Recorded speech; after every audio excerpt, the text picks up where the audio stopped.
Hello and welcome to all my champions. सारे champions को very very good morning. Good morning Shivkant, Aradhya, Vipon, Sangam, सारे सारे champions को वेरी वेरी गुड मॉर्निंग।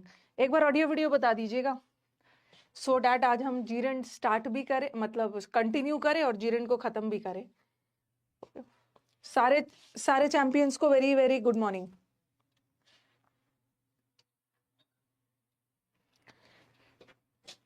एक बार रुक जाओ, रिफ्रेश कर लेती हूँ।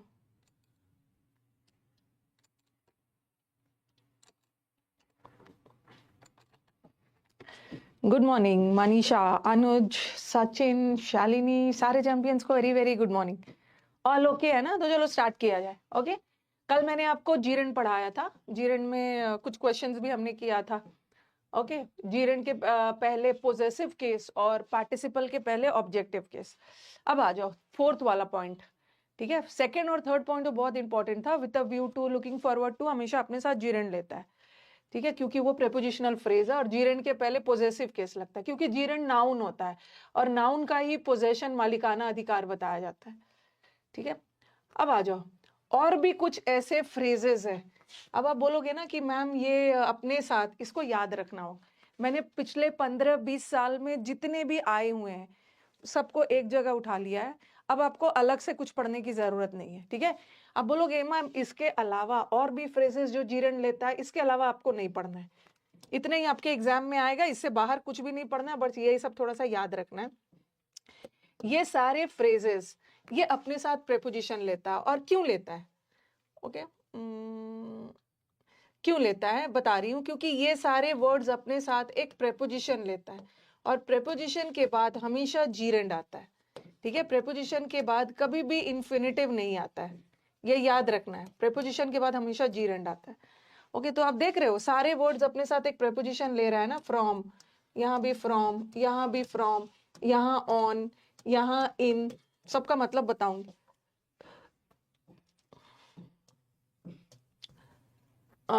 यहाँ bent on, succeed in, interested in, fortunate in, fond of, sick of, tired of, capable of. तो सारे वर्ड्स अपने साथ हमेशा प्रेपोजिशन लेता है और जहां भी प्रेपोजिशन आ गया तो वहां पे प्रेपोजिशन के बाद ऑब्जेक्ट चाहिए नाउन के रूप में, और जीरेंड भी नाउन होता है। ठीक है, जीरेंड भी नाउन होता है।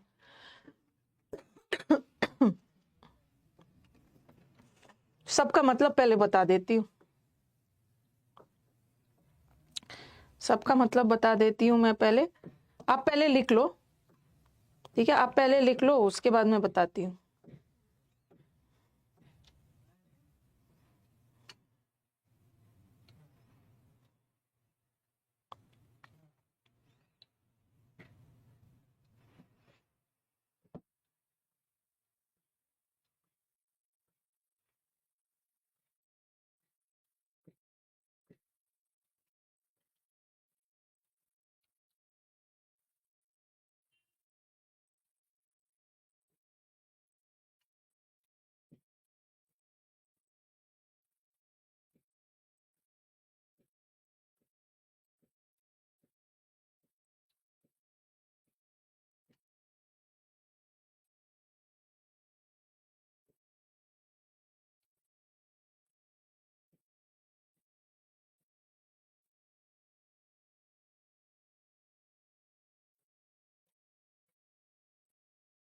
लिख लीजिए, उसके बाद बता रही हूँ सबका मतलब।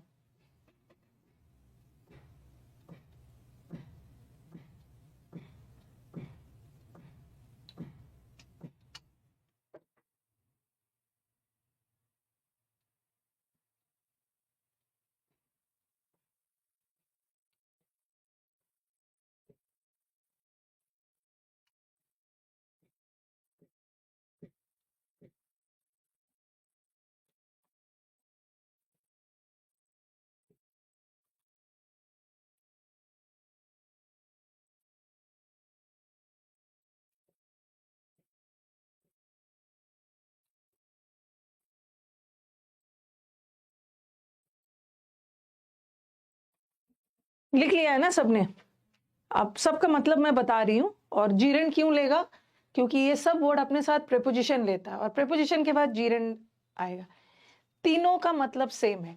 एब्स्टेन का मतलब, रिफ्रेन का मतलब, डिसिस्ट का मतलब, सबका मतलब होता है किसी चीज से दूर होना, किसी चीज से परहेज करना, अवॉइड करना। ठीक है, तीनों का मतलब होता है अवॉइड करना। ठीक है, किसी चीज से दूरी बनाना, अवॉइड करना। ठीक है, तो एब्स्टेन किसी चीज से अपने आप को दूर रख रहे हो, फ्रॉम। रिफ्रेन का मतलब भी है दूरी बनाना, डिसिस्ट का मतलब भी है किसी चीज से अपने आप को दूर रखना। और सारे वर्ड्स अपने साथ फ्रॉम लेगा। और जब भी प्रेपोजिशन लेगा तो उसके बाद इन्फिनेटिव नहीं आएगा, जीरेंड आएगा। इंसिस्ट, इसको तो अच्छे से और करवाऊंगी मैं। इंसिस्ट का मतलब होता है किसी चीज पे जोर डालना। ठीक है, इंसिस्ट करना मतलब जोर डालना, किसी चीज पे एम्फसाइज करना कि मुझे इस काम को करना ही है। ठीक है, इंसिस्ट करना मतलब जोर डालना। और पर इंसिस्ट के साथ ऑन आता है। ये थोड़ा सा याद रखना है कि कौन सा वर्ड कौन सा प्रेपोजिशन लेता है। वैसे तो मैं फिक्स प्रेपोजिशन में करवाऊंगी इसको। परसिस्ट का मतलब होता है बने रहना, कंटिन्यू करना। और परसिस्ट वर्ड इन लेता है, इंसिस्ट वर्ड ऑन लेता है। ठीक है, प्रिवेंट करना, स्टॉप करना, प्रोहिबिट करना, ये सब का मतलब है अपने आप को या किसी को किसी चीज से रोकना। ठीक है, रोकना या बचाना। ठीक है, प्रिवेंट करना, बचाव करना, स्टॉप करना, रोकना। प्रोहिबिट का मतलब भी है निषेध, किसी चीज से रोकना। डिबार का मतलब है रोकना। सबका मतलब रोकने के सेंस में है। तो ये भी अपने साथ कौन सा प्रेपोजिशन लेता है? फ्रॉम। फ्रॉम। कीन हो जाना मतलब किसी चीज को लेकर बहुत ज्यादा इच्छुक होना, बहुत ईगर होना किसी चीज को लेकर। और कीन के साथ हमेशा ऑन आता है। ओके, बेंट ऑन का मतलब होता है एकदम अड़ जाना, किसी चीज को किसी को चीज को करने के लिए एकदम जिद पकड़ लेना, अड़ जाना। वैसे तो अकेला बेंड का मतलब झुकना होता है, बट बेंट ऑन का मतलब एकदम अड़ जाना कि करना ही है। और सक्सीड और इंटरेस्ट तो पता ही है। फॉर्चुनेट का मतलब है लकी होना। फॉन्ड का मतलब है किसी चीज को लेकर शौकीन होना, मतलब किसी चीज का शौकीन, किसी चीज को पसंद करना। फॉन्ड ऑफ टी, चाय पसंद करते। सिक ऑफ, अकेला सिक का मतलब होता है बीमार। और सिक ऑफ मतलब एकदम थक जाना, एकदम इरिटेट हो जाना, परेशान हो जाना। किसी चीज को लेकर आप परेशान हो जा रहे हो। ठीक है, ये अपने साथ ऑफ लेता है। और टायर्ड का मतलब भी थक जाना है। केपेबल मतलब योग्य, ये भी ऑफ लेता है। और कॉन्फिडेंट तो पता ही है, कॉन्फिडेंट आपको पता है। इंसिस्ट करना मतलब किसी चीज पे जोर डालना।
ठीक है, लिख लिया। डिबार का मतलब भी है रोकना।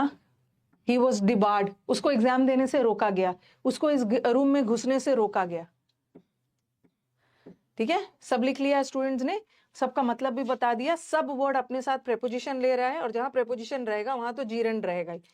देखो, पहला वाला प्रोहिबिट का मतलब होता है रोकना, प्रोहिबिट करना मतलब स्टॉप करना। तो रॉन्ग इसलिए है उसको रूम में घुसने से रोका गया। और प्रोहिबिट वर्ड अपने साथ हमेशा फ्रॉम लेता है। मैंने उसको रोका, प्रोहिबिट वर्ड कहाँ गया, फ्रॉम लेता। और जहां भी फ्रॉम आ गया तो वहां इन्फिनिटिव नहीं होगा, वहां पे जीरेंड होगा। फ्रॉम एंटरिंग दम, तो ये याद रखना है। प्रोहिबिट, प्रिवेंट, ये सब एग्जाम्स में बार बार आता है। ओके। और दूसरा देखो, शी परसिस्ट, वो इस काम में लगे रही। उस परसिस्ट का मतलब है कंटिन्यू करना। और परसिस्ट वर्ड जहां भी रहेगा अपने साथ इन लेगा। और जहां भी प्रेपोजिशन आ गया तो वहां इंफिनिटिव नहीं आके जीरेंड आएगा। She persisted in doing the work. ठीक है, लिखते जाइए, लिखते जाइए।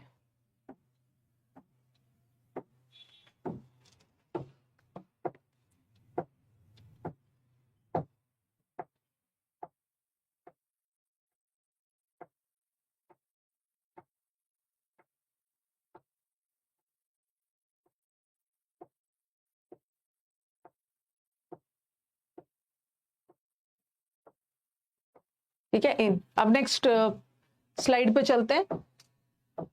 हाँ, अब मुझे एक चीज और बताना है। यस, ये वाला तो चलो कर लिया। I prohibited him from entering, she persisted in doing the work. ठीक है, अब स्टूडेंट्स का कंफ्यूजन कहाँ पे आएगा? देखो, कभी कभी क्या होता है ना, एक मिनट, ये चीज भी आपको ध्यान में रखना है। जैसे मैंने आपको बताया, पॉइंट टू बी नोटेड। एक तो सिक वाला करवा देती हूँ। मैंने लिखा she is sick of life, वो लाइफ से परेशान हो गई है, थक गई है। और मैंने लिखा she is sick of doing the work, इस काम को कर करके थक गई है। एक ही काम को कर करके वो थक गई है। तो एक चीज और याद रखना है कि ये मत सोचना ना कि प्रेपोजिशन के बाद असली नाउन भी आ सकता है, और प्रेपोजिशन के बाद आईएनजी वाला नाउन भी आ सकता है। आईएनजी नाउन मतलब क्या है? प्रेपोजिशन के बाद जीरंड भी आ सकता है। ठीक है, तो ये मत समझना कि हमेशा जब भी प्रेपोजिशन आएगा तो हमेशा आईएनजी ही होगा। वो लाइफ से परेशान हो गई है, तो यहाँ ऑफ के बाद लाइफ आया है, और ये लाइफ असली वाला नाउन है। और यहाँ भी ऑफ के बाद नाउन आया है, बट ये जीरेंड वाला है। ठीक है, तो ये मत सोचना कि जहां भी सिक ऑफ आएगा ना हमेशा जीरेंड ही आएगा। अगर वर्ब है तो उसको आईएनजी बनाना। ठीक है, लेकिन अगर असली वाला नाउन है तो उसको वैसे ही छोड़ देना, वैसे ही छोड़ देना। जैसे ऐसा रहता है, she is sick to do the work, वो इस काम को कर करके थक गई है। तो सिक वर्ड हमेशा अपने साथ ऑफ लेता है। ऑफ, ऑफ आ गया तो इन्फिनिटिव नहीं आएगा, जीरेंड आएगा। ठीक है, अब बोलोगे मैम यहाँ जीरेंड क्यों नहीं आया? क्योंकि यहाँ असली वाला नाउन।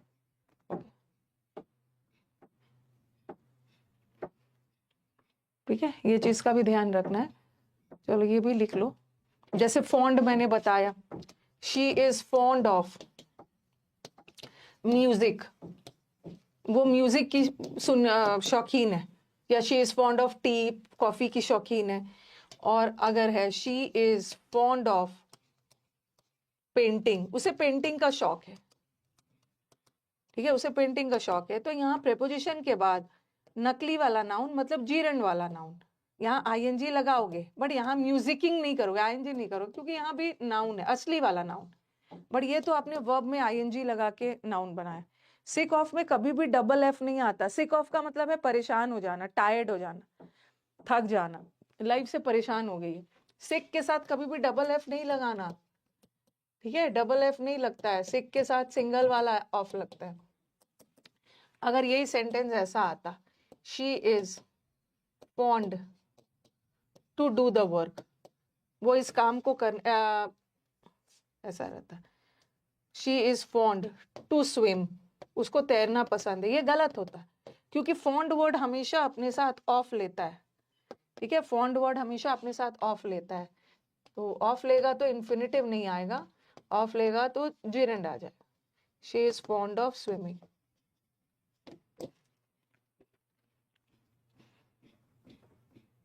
फॉन्ड ऑफ का मतलब है किसी चीज का शौकीन होना, हाँ, पसंद करना। fond of music, fond of swimming, fond of painting, fond of tea, fond of coffee. Infinitive ये तो मैंने पहले बताया था, इन्फिनेटिव भी तो नाउन ही होता है, बट प्रेपोजिशन के बाद इन्फिनेटिव ना आके जीरेंड वाला नाउन आता है। ये लगातार मैंने 2-3 क्लास बताया है आपको।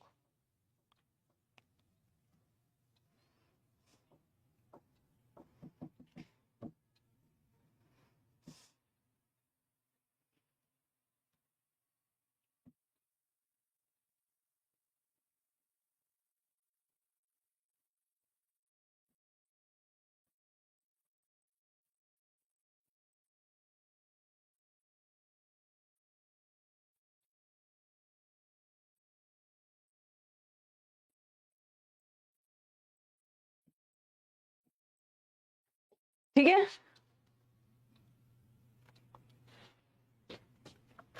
पेंटिंग है, आईएनजी है, पेंट, इतना दूर करेक्ट है ना? ठीक है, इतना दूर तो सब क्लियर है। जीरेंड मतलब याद रखो, प्रेपोजिशन के बाद हमेशा जीरेंड वाला नाउन आए, इन्फिनेटिव वाला नाउन नहीं आए।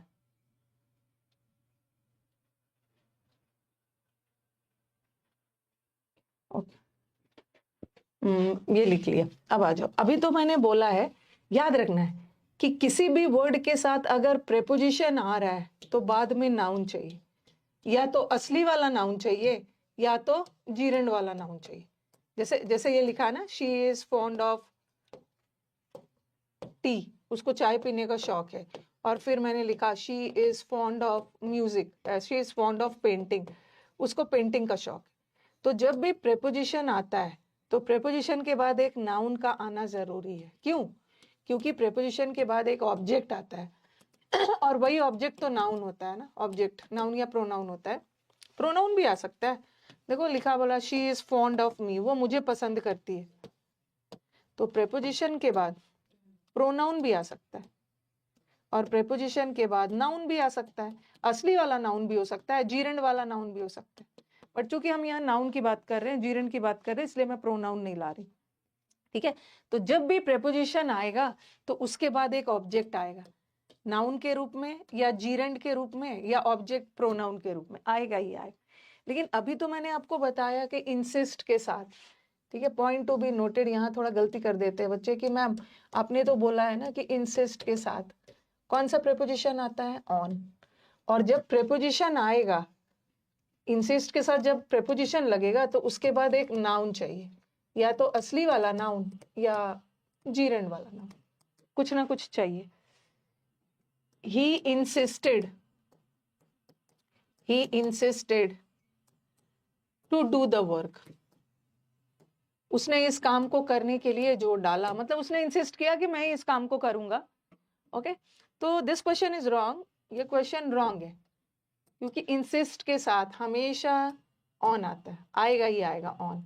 और जब भी कोई प्रेपोजिशन आ गया तो उसके बाद इन्फिनेटिव नहीं आएगा ना, जीरेंड आए, ऑन डूइंग। तो चलो ये तो ठीक है कि इंसिस्ट के साथ हमेशा ऑन आता है, और जब भी इंसिस्ट के साथ ऑन लगेगा ना तो बाद में एक नाउन लगेगा, असली वाला या जीरेंड के रूप। बट कभी कभी क्वेश्चन ऐसा भी आता है, he insisted that he would do the work, उसने इंसिस्ट किया कि वो इस काम को करेगा। अब देखो जरा सेंटेंस, अब आप बोलोगे मैम इसमें तो ऑन गायब हो गया। ठीक है, इसमें तो ऑन गायब, आपने तो बोला इंसिस्ट के साथ ऑन लगेगा, और यहाँ तो ऑन भी गायब है। जब ऑन गायब है तो नाउन भी नहीं आएगा, क्योंकि जब प्रेपोजिशन नहीं लगेगा तो नाउन भी नहीं लगेगा। और आपने बोला है कि उसके बाद आईएनजी लगना चाहिए, लेकिन यहाँ तो ऐसा कुछ भी नहीं है ऐसा कुछ भी नहीं है। तो क्या ये क्वेश्चन रॉन्ग है? ये भी क्वेश्चन सही है। देखो यहाँ पे क्या हुआ ना, यहाँ पे डायरेक्ट एक ऑब्जेक्ट आ गया, इसने क्या चीज पे इंसिस्ट किया? इस काम को करने का। अब यहाँ उसने इंसिस्ट किया कि वो इस काम को करेगा, तो यहाँ पे ना डैट क्या है? कंजंक्शन। ठीक है, डैट कंजंक्शन है। तो आप बोलोगे कि मैम यहाँ पे ऑन लगाना जरूरी है, ऑन नहीं लगा सकते। यहाँ इंसिस्ट के साथ ऑन इसलिए नहीं लगेगा क्योंकि प्रेपोजिशन के बाद कंजंक्शन नहीं आता है, प्रेपोजिशन के बाद तो नाउन आता है। देखो प्रेपोजिशन के बाद जीरेंड रूप में नाउन आएगा या असली नाउन आएगा। बट ये क्वेश्चन ऐसा बना है ना कि यहाँ पे तो कोई यहाँ पे तो कंजंक्शन आ गया है, और हम यहाँ पे प्रेपोजिशन नहीं लगा सकते क्योंकि प्रेपोजिशन के बाद ऑब्जेक्ट चाहिए नाउन प्रोनाउन के रूप में, बट यहाँ तो कंजंक्शन आ गया। और जब ऑन नहीं आएगा, इंसिस्ट के साथ यहाँ ऑन नहीं लगेगा, तो यहाँ कोई नाउन भी नहीं लगेगा। ऑन तो तभी लगता है ना जब बाद में कोई नाउन आता, ठीक है, या ऑन लगा रहता होता तो बाद में कोई नाउन वगैरह आता, जीरंड या असली या नकली नाउन, बट यहाँ तो ऐसा कुछ नहीं है। यहाँ इन्होंने सेंटेंस को ऐसा बनाया है ना कि यहाँ पे कंजंक्शन आ गया। जब भी कंजंक्शन आ गया तब इंसिस्ट के साथ ऑन मत लगाना, और जब ऑन नहीं लगेगा तो ये दोनों भी नहीं लगेगा, नाउन जीरंड। तो this is also correct, okay, this is also correct.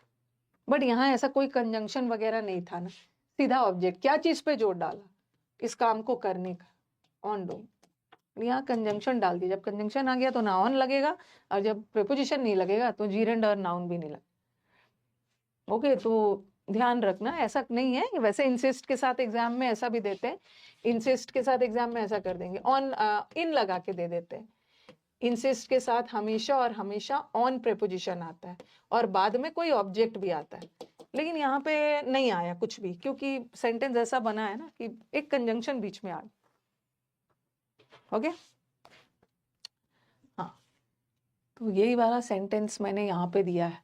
यहाँ पे देखो, यहाँ पे तो इंसिस्ट के साथ हमेशा जीरंड आता है, क्योंकि यहाँ पे इन्होंने एक नाउन लगाया है, तो ऑन लगा के फिर गोइंग लगाओ, वो जो डाला कि वो जाएगा वहां पे। लेकिन यहाँ पे तो कंजंक्शन आ गया है ना, और जब कंजंक्शन आ गया तो ऑन भी नहीं लगेगा, जीरंड वगैरह भी नहीं लगेगा। ओके, उसी तरह he is sick to do the work, एक ही वर्क कर करके वो थक गई है, तो सिक के साथ ऑफ लगता है, सिक ऑफ टू डू नहीं होगा, सिक ऑफ डूइंग। तो यहाँ पे सिक ऑफ के साथ, ये तो बता दिया लिख के, यहाँ लाइफ वाला असली वाला नाउन। द स्टूडेंट, पहले समझ लीजिए फिर मैं टाइम दूंगी। द स्टूडेंट्स कॉन्फिडेंट है कि वो रेस को जीतेंगे, और कॉन्फिडेंट के साथ हमेशा ऑफ आता है। You are confident of success, you are confident of, और प्रेपोजिशन आ गया तो इन्फिनिटिव नहीं आके जीरंड आता। ही इज बेंट, वो अड़ गया है, वो अड़ गया है कि वो अपने दोस्त को नुकसान पहुंचाएगा, और बेंट के साथ मैंने ऑन लगाया था ना, ऑन, और प्रेपोजिशन आ गया तो जीरंड आएगा। शी इज फॉर्चुनेट, फॉर्चुनेट के साथ, ठीक है, इन आता है, और इन आ गया तो हैविंग हो। उसी तरह आपको रिफ्रेन वाला भी आता है। ओके, हाईवे के, he should refrain, he should refrain to smoke, उसको स्मोकिंग से अपने आप को दूर रखना। तो चाहे एब्सटेन वर्ड आ गया या रिफ्रेन वर्ड आ गया, ये हमेशा अपने साथ फ्रॉम लेगा, और जब जीरंड आ गया, प्रेपोजिशन आ गया तो इन्फिनिटिव नहीं होगा, जीरंड होगा। उसी तरह रिफ्रेन के साथ भी फ्रॉम होता। तो ये सारे अपने साथ जीरंड क्यों लेता है, क्योंकि ये वर्ड अपने साथ प्रेपोजिशन लेता है, और जहां भी प्रेपोजिशन आ गया उसके बाद तो जीरंड आएगा ही। ये सब वर्ड्स को थोड़ा सा याद रखना होगा।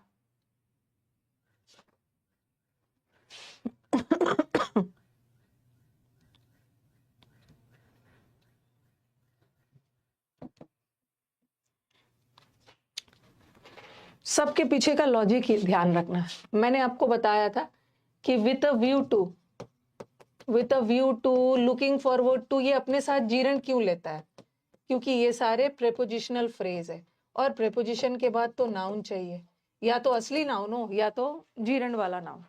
फिर मैंने आपको दूसरा बताया कि ये सारे वर्ड भी अपने साथ जीरंड क्यों लेता है, क्योंकि ये सारे वर्ड भी अपने साथ प्रेपोजिशन लेता है, और प्रेपोजिशन के बाद आपको नाउन चाहिए, ठीक है। और जीरंड पोजेसिव केस लेता है, क्योंकि जीरंड नाउन होता है, नाउन का मालिकाना अधिकार बताया जाता है। टू हैव के जगह, ठीक है, ऑन टू हार्म था, एक एक कट लगाती हूँ, सकता आपको ना दिखे। टू हार्म को बेंट ऑन हार्मिंग, ठीक है। फॉर्चुनेट एक cut, in having, from smoking,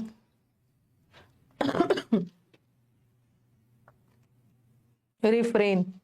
avoid के साथ कोई प्रेपोजिशन नहीं आता है, ठीक है, आप बोलोगे कि मैम अवॉइड का मतलब भी तो वही होता है, ही अवॉइड्स टू स्मोक।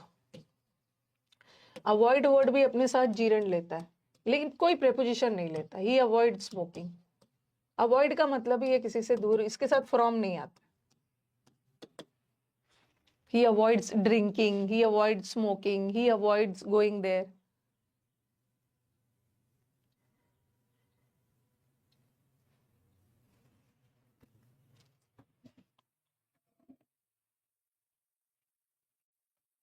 लिख के डन बोलिए, सेकेंड स्लाइड पे चलते हैं।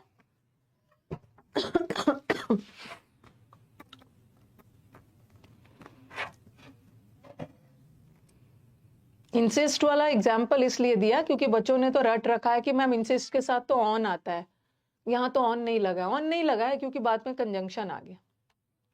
जहां भी सारे वर्ड्स के साथ जहां भी कंजंक्शन आ गया ना, चाहे सिक हो बेंट हो, वहां पे प्रेपोजिशन मत डालना।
ओके, डन हो गया।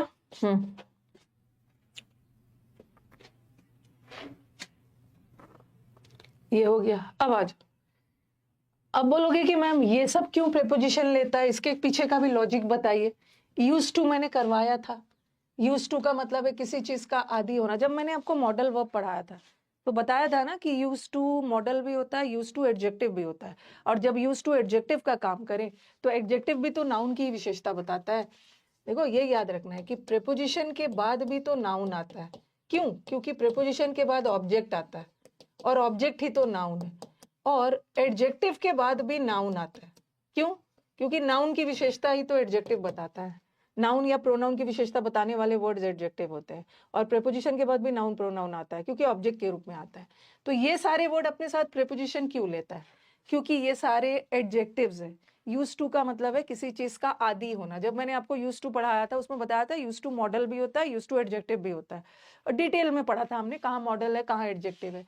उसी तरह एडिक्टेड टू का मतलब, देखो ये जो टू है ना, आप बोलोगे कि मैम टू के साथ तो V1 आता है, लेकिन अगर टू किसी प्रेपोजिशन का पार्ट हो, अगर ये वाला टू किसी प्रेपोजिशन का हिस्सा हो, या ये वाला टू किसी एडजेक्टिव का हिस्सा हो, ओके, अगर जो टू है किसी प्रेपोजिशनल फ्रेज का हिस्सा हो, जैसे वो मैंने आपको बताया था ना, लुकिंग फॉरवर्ड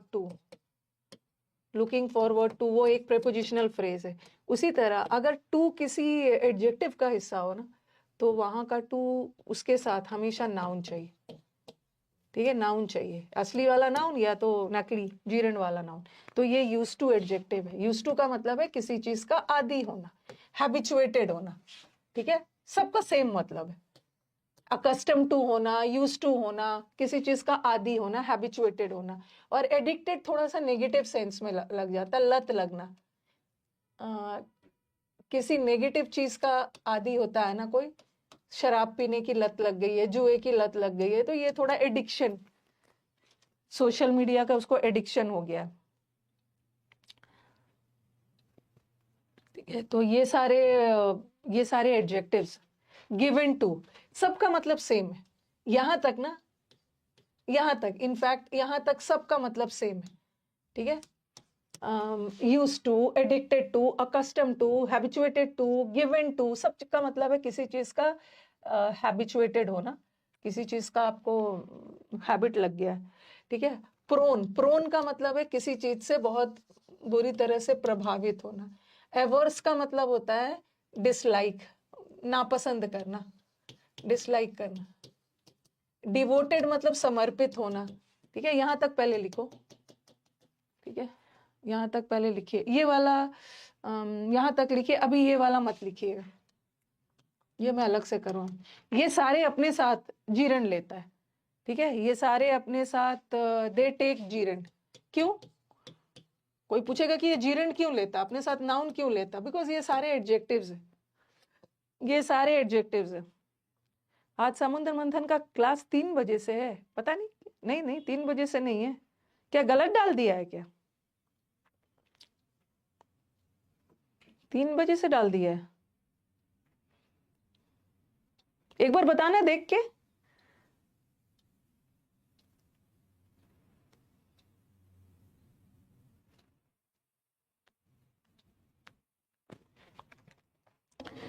पता नहीं इसको क्या हो जाता है, गलत क्यों गलत डाला है, 3 बजे क्यों डाल दिया?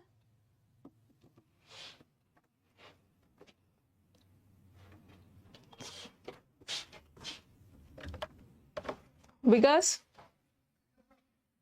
समुद्र मंथन का बैच किस खुशी में आज 3 बजे से डाले हो? हाँ? कौन? समुद्र मंथन 1 बजे की जगह बच्चे बोल रहे हैं 3 बजे डाला है। करेक्ट कर दो। मतलब वही है आज 1 बजे वाला, देख लो। Practice batch, practice batch. हाँ, क्लोज टेस्ट और PQRS है आज, तो ट्यूसडे है ना, क्लोज टेस्ट और PQRS का।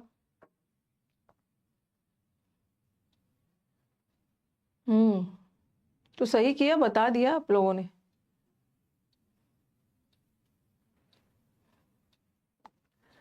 क्लोज टेस्ट PQRS और उसका है आज आपका टॉपिक वाइज एरर्स का लास्ट है, 10 है। फिर नेक्स्ट क्लास से मिक्स्ड एरर्स होगा।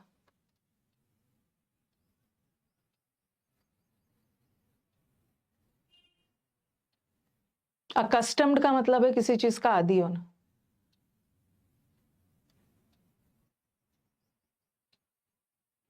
नहीं नहीं, मैं शीट में जो भी चेंजेस करवाती हूँ ना, वही मिलता है आपको, वही मिलता है। और विकास, मैंने कल शीट में जो एक चेंज करवाया था, रिप्लेस कर दिया था। शीट में जो भी चेंजेस करवाती हूँ वही मिलता है। खूब भूल रहे हैं विकास भैया, सही बोल रहे हो।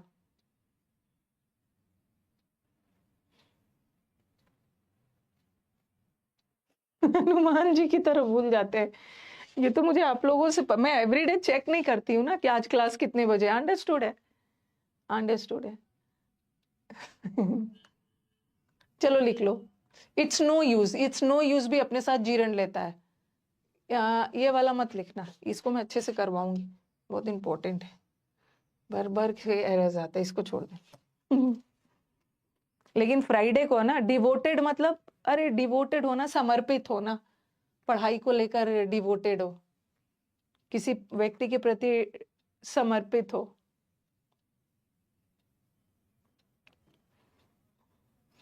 लेकिन आमंड दीजिए। अच्छा, क्या मैं बोल रही थी, हाँ, फ्राइडे को ना मैं 1 बजे वाले बैच को, जैसे आपके बैच को तो मैं 11 बजे तक पढ़ाऊंगी, और फ्राइडे को जो 1 बजे वाला बैच होगा ना, उसको 11:30 से पढ़ाऊंगी।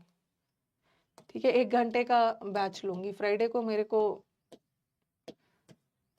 जाना है बाहर, तो ये तो मैं सब बैचेस में आज ही से बताना शुरू कर दूंगी। फ्राइडे क्या होगा कि फ्राइडे भी आपको समुद्र मंथन का बैच रहेगा, तो फ्राइडे थोड़ा अच्छे से खा पी के आइएगा। फ्राइडे को मैं यूट्यूब क्लास नहीं रखने वाली हूँ। ठीक है, यूट्यूब क्लास नहीं रखने वाली हूँ। फ्राइडे को मैं 1 बजे वाले क्लास को ना 11:30 से 12:30 पढ़ाऊंगी। गिवन टू का मतलब भी होता है किसी चीज का आदी होना, टेक टू का मतलब भी होता है किसी चीज का लत लग जाना, किसी चीज को अपना हैबिट बना लेना। तो यहां तक ना, यहां तक सबका मतलब वही है, यूज टू, एडिक्टेड टू, गलत चीज का आदी लगना, लत लगना is addicted, accustom to, habituated to, सबके साथ टू लगेगा, बगैर टू का होगा नहीं। प्रोन होना मतलब किसी चीज से बहुत कमजोर, किसी चीज से आसानी से प्रभावित हो जाना। मैं, हाँ मंडे छुट्टी है। हाँ। कहाँ जा रहे हो? लौट के आके बताऊंगी मैं कहाँ गई थी। आपकी मंडे छुट्टी रहेगी, मंडे। एक्चुअली मेरी कितने बजे, अगर मैं 1:30 बजे, हाँ लेट से क्लास लेती हूँ ना, तो फिर मेरे को लेट हो जाऊंगी मैं। 11:30 से 12:30 पढ़ाऊंगी।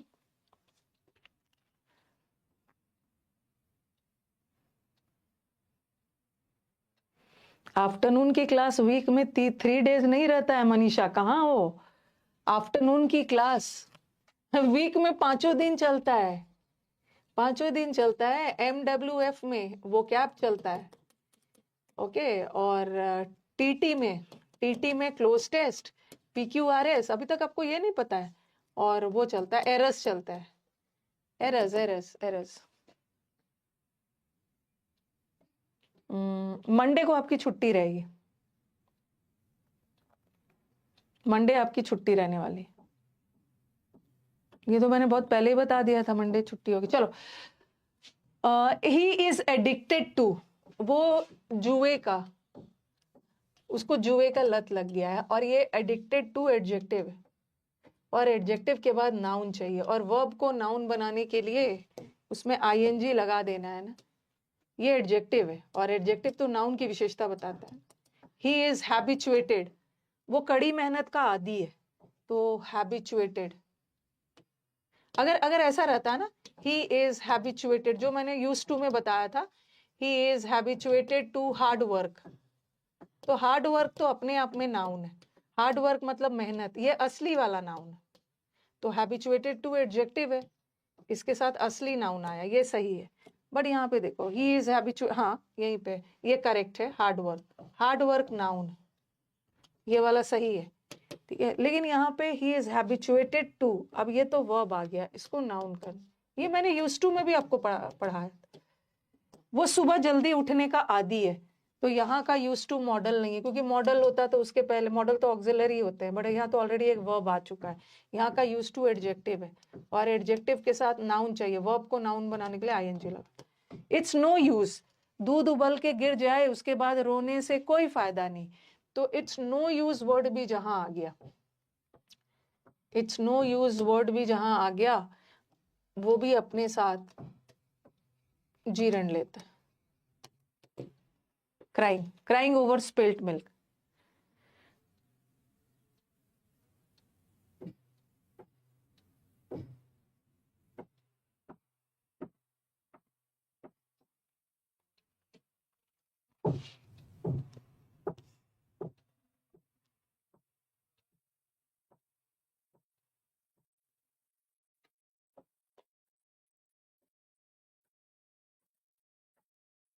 गिव अप नहीं है। गिव अप का मतलब होता है ना हार मान लेना। गिव अप कर देना मतलब हार मान लेना, गिव इन कर देना, गिव अप त्याग देना, अलग वर्ड है, वो अलग वर्ड है। कांट हेल्प वाला मुझे अलग से बताना है, बहुत इंपॉर्टेंट है। लिख लिया है सबने?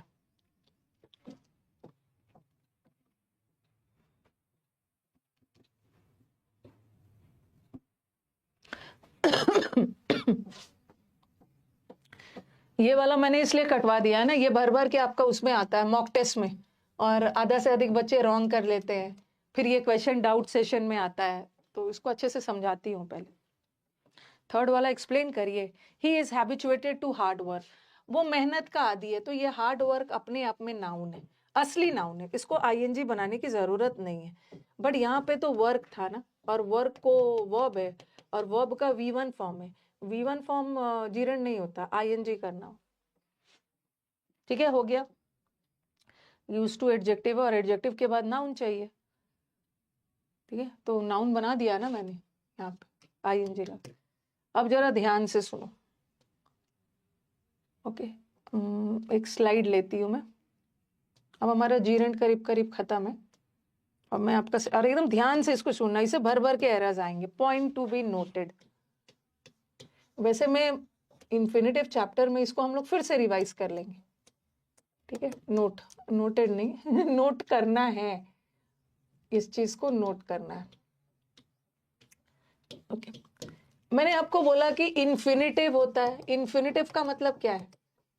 इन्फिनेटिव का मतलब होता है 2 प्लस V1। 2 प्लस V1 को हम इन्फिनेटिव बोलते हैं। और इन्फिनेटिव भी वाक्य में नाउन का काम करता है। और उस इन्फिनेटिव को नाउन बनने के लिए या तो वाक्य में सब्जेक्ट बनना होगा या ऑब्जेक्ट। तो इन्फिनेटिव हमेशा 2 प्लस V1 होता है, ठीक है। इन्फिनेटिव हमेशा they are habituated to working hard. Correct है, करेक्ट है। ओके इन्फिनेटिव हमेशा नाउन का काम करता है और इन्फिनेटिव हमेशा 2 प्लस V1 होता है। लेकिन इन्फिनेटिव चैप्टर में हम पढ़ेंगे। वैसे इन्फिनेटिव दो तरह का होता है। एक इन्फिनेटिव होता है 2 प्लस V1 वाला, और एक इन्फिनेटिव को बोलते हैं बेर इन्फिनेटिव।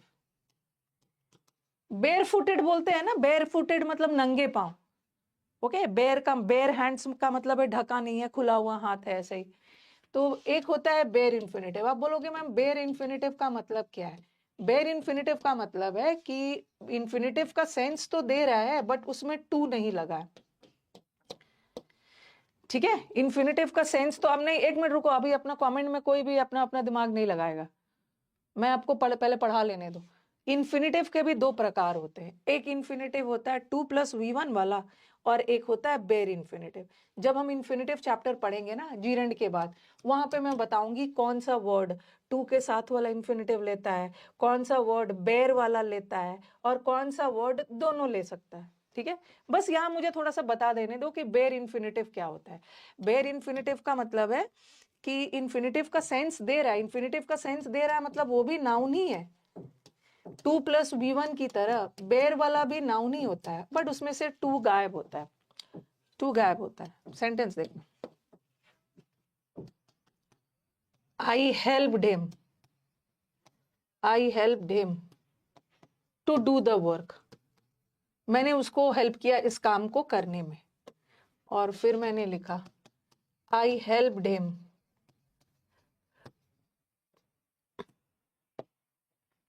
Do the work.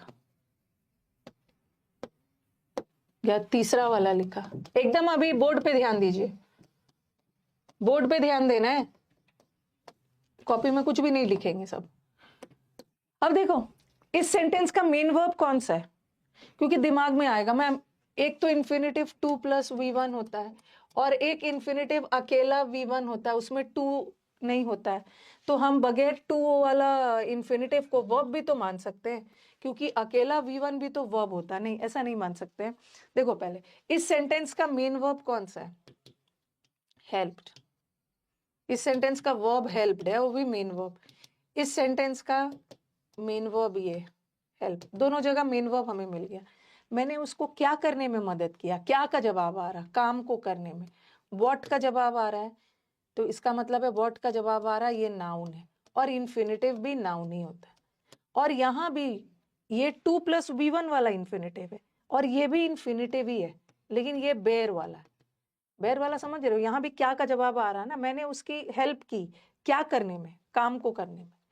तो ये भी नाउन का ही सेंस दे रहा है, ठीक है। यहाँ भी नाउन का। आप बोलोगे मैम इसको वर्ब नहीं मान सकते, वर्ब नहीं मान सकते, वर्ब तो हमारा ये है, वर्ब तो हमें मिल गया। क्या का जवाब आ रहा है ना, मैंने उसकी हेल्प की क्या करने में। क्या का जवाब आ रहा है, इसका मतलब है नाउन है। व्हाट का जवाब आ रहा है, मतलब नाउन है। और इन्फिनेटिव भी तो नाउन ही होता है। और इन्फिनेटिव 2 प्लस V1 वाला भी नाउन का ही सेंस देता है, और बगैर 2 वाला भी नाउन का ही सेंस देता है। तो अगर ऐसा क्वेश्चन आ गया ना, तो यहाँ पे 2 लगाने की जरूरत नहीं है, क्योंकि आगे मैं आपको इन्फिनेटिव चैप्टर में बताऊंगी। हेल्प वर्ड अपने साथ 2 वाला के साथ वाला इन्फिनेटिव भी लेता है और बेर वाला भी ले लेता है। ये भी इन्फिनेटिव है बट बगैर 2 वाला, ये दोनों लेता है। 2 लगा भी देते हो फिर भी सही है, नहीं भी लगा है फिर भी सही है, ठीक है, दोनों सही। इसी को बेर इन्फिनेटिव बोलते हैं। लेकिन हम इसको इन्फिनेटिव नहीं बोलेंगे, ये तो हमारा सब्जेक्ट है, यहाँ का इन्फिनेटिव मेन वर्ब, ठीक है। यहाँ का इन्फिनेटिव को हम इसको हम इन्फिनेटिव नहीं मानेंगे, क्योंकि ये तो वर्ब है ना, या आई डू द वर्क। कभी कभी ये जो V1 है ये वर्ब होता है, और कभी कभी V1 है जो बेयर इन्फिनेटिव होता है। बेयर इन्फिनेटिव भी नाउन का ही सेंस देता है, बट इसको हम बेयर इन्फिनेटिव नहीं मानेंगे। एक सब्जेक्ट है तो इसको तो वर्ब चाहिए, बट यहाँ डू को हम वर्ब नहीं मान सकते क्योंकि हमें वर्ब तो मिल गया। पहले मुझे बताओ कि बेयर इन्फिनेटिव समझ में आ रहा है? अब मुझे थोड़ा सा यूज करना है, जो मैंने कांट और कुड वाला हटवाया है ना।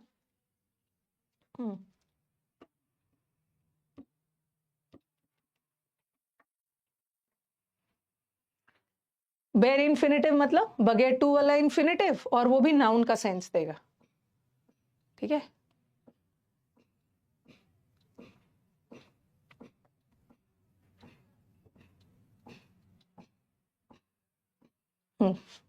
अब जरा हेल्प्ड नहीं हो, यहाँ पे हेल्प्ड मेन वर्ब हटा रही हूँ उसको। अब जरा सेंटेंस देखना, यहाँ पे लिख लो।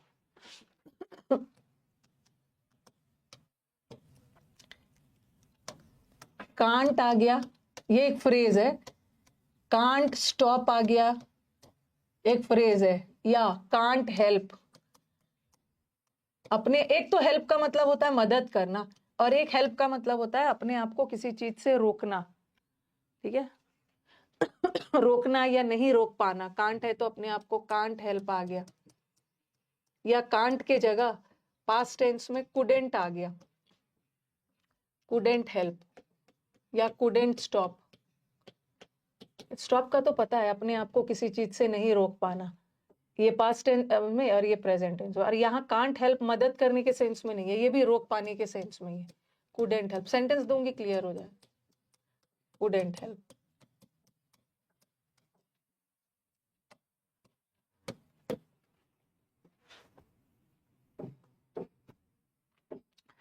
ओके, अब देखो इसके साथ कैसे कैसे टाइप का क्वेश्चन आता है और क्या आपको करना है। ठीक है, क्या करना है, पहले आप क्वेश्चंस लिखते जाइए, बहुत इंपॉर्टेंट। मॉक में आपको मिलेगा और शुरू में आप रॉन्ग ही कर दोगे। सेंटेंस देखना जरा, पास्ट टेंस में अगर मैं लेती हूं, ही couldn't help but dash tears. वो इसका इसका हिंदी है, वो अपने आप को आंसू बहाने से रोक नहीं पाया। कुडेंट हेल्प भी आ गया या कुडेंट स्टॉप भी आ गया, कुछ भी आ गया। कुडेंट स्टॉप, अपने आप को आंसू बहाने से नहीं रोक पाया। ठीक है, यहाँ हेल्प का मतलब पसंद करने, मतलब मदद करने वाले सेंस में नहीं। ओके, और एक ऑप्शन में दे देंगे he couldn't help but shed tears. एक ऑप्शन में दे देंगे टू शेड टीयर्स।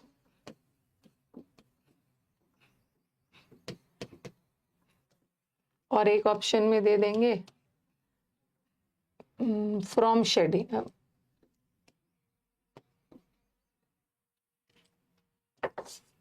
शेडिंग लगा दे, ये एग्जाम का फेवरेट है। वो अपने आप को आंसू बहाने से नहीं रोक पाया। ठीक है, अपने आप को आंसू बहाने से नहीं रोक पाया, ये वाला ये वर्ब नहीं है। देखो वर्ब यहाँ पे, ये ऑक्सिलरी है और हेल्प मेन वर्ब है। वो क्या चीज से नहीं रोक पाया, क्या क्या का जब आंसू बहाने से नहीं रोक पाया, तो यहाँ हमें नाउन चाहिए। और ये भी नाउन है, नाउन है बेयर इन्फिनेटिव, बगैर टू वाला। ठीक है, और ये कैसा है, 2+V1 वाला। और ये तो जीरेंड हो गया। याद रखना कि जब भी सेंटेंस में बट वर्ड आ गया, कभी कभी बट का मतलब एक्सेप्ट भी होता है, आंसू बहाने के सिवाय वो और कुछ नहीं कर पाया। तो जब भी सेंटेंस में बट आ गया, और बट के बाद देखना है कि बट के बाद अगर हमें जीरेंड लेना है या इन्फिनिटिव लेना है, तो उस केस में हमें क्या करना है ना, बट के बाद हमेशा इन्फिनिटिव आता है। ठीक है, बट के बाद जीरेंड नहीं आता, बट के बाद इन्फिनिटिव आता है। और कैसा वाला इन्फिनिटिव, बेयर वाला। ठीक है, तो बट के बाद हमेशा बेयर इन्फिनिटिव आए। बट के बाद जीरेंड मत लगाना, इन्फिनिटिव लगाना, और बेयर वाला। शेड, शेड आपको लगेगा मैम बोलने में कुछ अजीब लग रहा है, he couldn't help but shed tears. अपने आप को आंसू बहाने से, आंसू बहाने के सिवाय वो कुछ भी नहीं कर पाया। अभी और भी 2-3 दूंगी मैं। बेयर लेता, बेयर इन्फिनिटिव। अभी और भी 1-2 इसका फॉर्म दे रही हूँ, कभी कभी आईएनजी भी लेता है।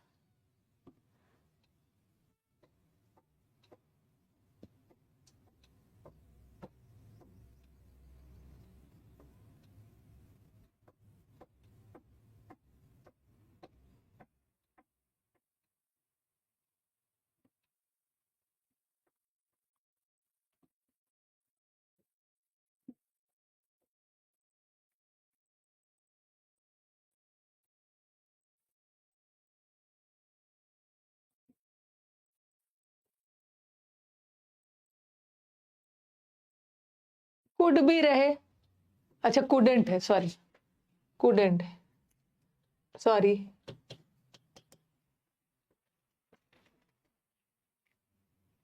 ये वाला समझ नहीं आया मैम, मैं फिर से समझाऊं। 3 सेंटेंस एक साथ लिखती हूँ, कुडेंट, हाँ फिर से समझा रही। पहले आप इसको लिख लो, can't word, can't stop, couldn't stop word के साथ अगर बट वर्ड लगा है तो वो हमेशा अपने साथ इन्फिनेटिव लेता। बट के बाद जीरेंड आता ही नहीं, बट वर्ड के बाद जीरेंड आएगा ही नहीं, इन्फिनेटिव आएगा। और कैसा वाला इन्फिनेटिव? बगैर टू वाला। ठीक है, अब मैं बता रही हूँ, देखो 2-3 से पहले आप इसको लिख लीजिए। अब ये क्वेश्चंस 2-3 टाइप से आ सकता है। जब भी क्वेश्चन ऐसा आ गया, he couldn't stop but, ठीक है, he couldn't stop but, एक है टू शेड, एक है शेड और एक है शेडिंग। वो अपने आप को आंसू बहाने से रोक नहीं पाए।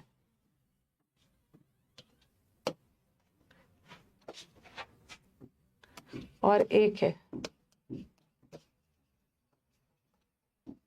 he couldn't help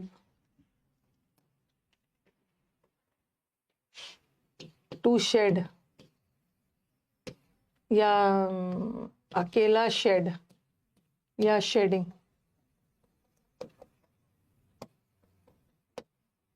तीनों सेंटेंस लिखना। he couldn't स्टॉप, हेल्प या स्टॉप कुछ भी लिख लो। he couldn't stop from to shed या शेडिंग टीयर, सबका मतलब सेम है। वो अपने आप को आंसू बहाने से नहीं रोक पाया, मतलब आंसू के सिवाय वो और भी कुछ नहीं कर पाया। पहले तीनों लिखिए, तीनों लिखिए।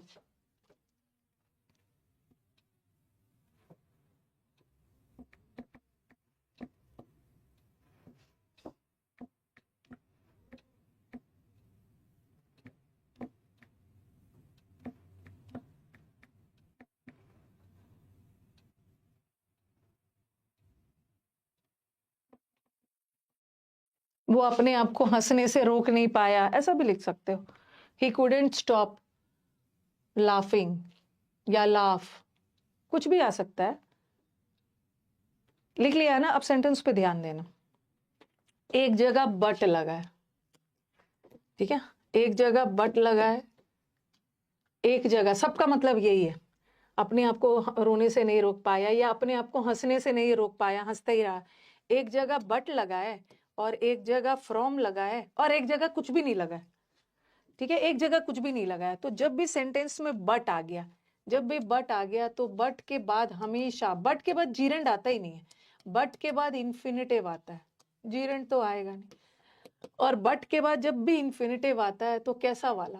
बेर वाला। बेर मतलब बगैर टू वाला, ये लगा। अब यहाँ पे देखो फ्रॉम आ गया और फ्रॉम प्रेपोजिशन है, और फ्रॉम के बाद तो इन्फिनेटिव आएगा ही नहीं, चाहे टू के साथ वाला हो या बगैर टू वाला है, उसके बाद तो जीरेंड आएगा। ठीक है, उसके बाद जीरेंड आएगा जी। अब यहाँ पे देखो, अब बोलोगे मैम चलो आपने तो बताया कि बट के बाद इन्फिनेटिव लगाना और वो भी बेर वाला, बगैर टू वाला, और फ्रॉम प्रेपोजिशन है उसके बाद जीरेंड लगाना, लेकिन यहाँ तो कुछ भी नहीं है। और जब भी सेंटेंस में कुछ भी नहीं हो तो उस केस में ही कुडंट स्टॉप, हंसने से नहीं, उस केस में आप जीरेंड लगाना। ना बट हो ना फ्रॉम हो तो वहां पे जीरेंड लगाना। बट आ गया तो बेर इन्फिनेटिव और फ्रॉम आ गया तो जीरेंड। ये क्वेश्चन इंपॉर्टेंट है। और इतना क्या है, बस आपको थोड़ा सा याद रखना, बट के साथ बेयर इंफिनिटिव, फ्रॉम के साथ जीरेंड, और कुछ भी नहीं रहा है फिर भी जीरेंड।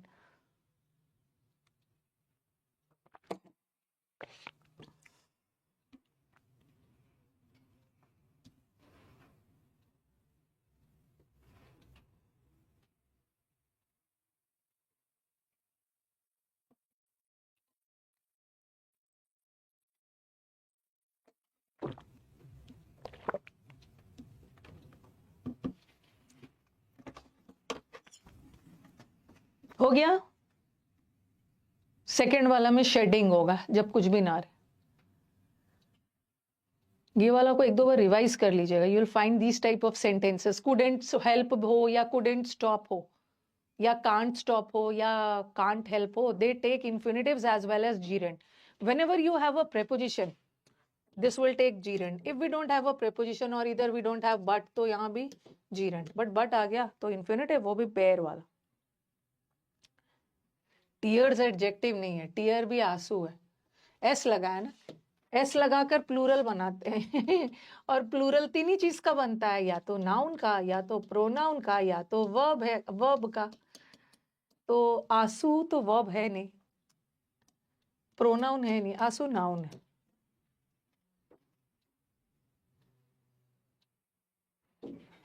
बेयर इन्फिनेटिव में डिटेल में समझाऊंगी, अल्फाज में बेयर इन्फिनेटिव डिटेल में समझाऊंगी, जब मैं इसके जस्ट बाद इन्फिनेटिव चैप्टर पढ़ाऊंगी वहां डिटेल में पढ़ाऊंगी। बस अभी बस मैंने ये बता दिया ना कि बेयर इन्फिनेटिव भी इन्फिनेटिव ही होता है, बट उसमें टू नहीं लगा। ओके, तो ये भी हो गया। ठीक है, अब आपको जीरेंड का लास्ट, इसीलिए मैंने इसको अलग से छोड़ के रखा था, इसको डिटेल में अच्छे से करना। आ जाओ, अब आपको कुछ और वर्ब याद रखना है जो लास्ट पार्ट है। ठीक है, हाँ, उसके बाद कुछ क्वेश्चन है और आपको कुछ वर्ब याद रखना है। ये वाला ना, इसको मैंने अलग क्यों रखा है, ठीक है, रिमेंबर को अलग से क्यों रखा है बता रही हूँ। ठीक है, प्रेफर को भी अलग से क्यों रखा है, आई फॉरगॉट। अलग अलग पहले लिख लो, ये सारे वर्ड जीरेंड लेते हैं, बट फिर मैं अलग से करवाऊंगी, क्योंकि ये जीरेंड भी लेता है और ये इन्फिनेटिव भी लेता है। ठीक है, ये भी जीरेंड भी लेता है, ये इन्फिनेटिव भी लेता है, इसीलिए मैंने इसको येलो कलर से रखा है।